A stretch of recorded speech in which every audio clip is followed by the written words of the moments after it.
મહાનગરપાલિકા દ્વારા શ્રીજીની વિસર્જન યાત્રાને લઈ 21 કૃત્રિમ તળાવો તૈયાર કરાયા છે।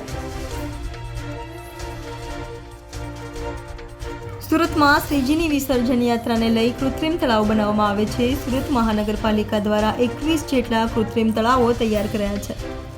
સમગ્ર ગુજરાતમાં સૌથી વધુ ગણેશ પ્રતિમાનું સ્થાપન સુરતમાં થાય છે। તેની સાથે સુરતના જૂનાકોટ વિસ્તારથી લઈને સમગ્ર શહેરમાં ગણેશ ઉત્સવની ભવ્ય ઉજવણી કરવામાં આવતી હોય છે, જેના ભાગરૂપે કોર્પોરેશન દ્વારા કૃત્રિમ તળાવની પણ વ્યવસ્થા દર વર્ષે કરાય છે। તો શાંતિપૂર્ણ માહોલમાં શ્રીજીની વિસર્જન યાત્રા નીકળે તે માટે તમામ તૈયારીઓ કરાઈ રહી છે। ચેરિટેબલ ટ્રસ્ટ પ્રમુખ ધર્મેશ લાપસીવાલા। હિન્દુ મહોત્સવ ચેરિટેબલ ટ્રસ્ટ દ્વારા કઈ રીતનું આયોજન કર્યું ગણેશ ઉત્સવ?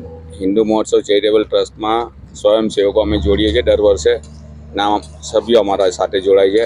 આ વર્ષે આશરે 1400 ઉપરના અમારા સ્વયંસેવકો પૂરા સુરત શહેરમાં સેવાઓ આપશે, જેમાં ટ્રાફિક નિયંત્રણ ને એ બધા જવાબદારીઓ લે છે। એક જમાનામાં હિન્દુ મહોત્સવ ચેરિટેબલ ટ્રસ્ટ નાના અને માટીની મૂર્તિ જે હોય તેનું સન્માન કરતું હતું। આ વખત મોટી મૂર્તિ કઈ રીતે પરમિશન મળીને કઈ રીતનું કામ?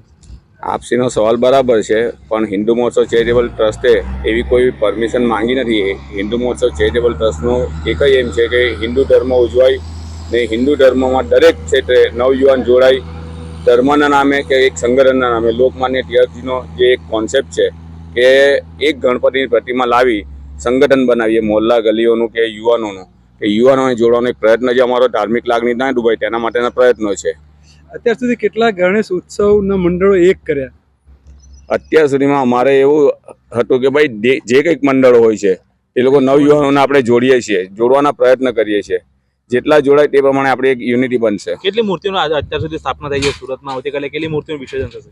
અંદાજિત આમ જોઈએ નાની મોટી મળીને 80,000 ઉપરની મૂર્તિઓનું વિસર્જન થવાનું છે આવતીકાલે, ને સુરતમાં 200 જેટલી મૂર્તિઓ 10-12 ફૂટની આસપાસની હાઇટની છે। મહોત્સવના કેટલા કાર્યકર્તાઓ વિસર્જનમાં મદદરૂપ થશે?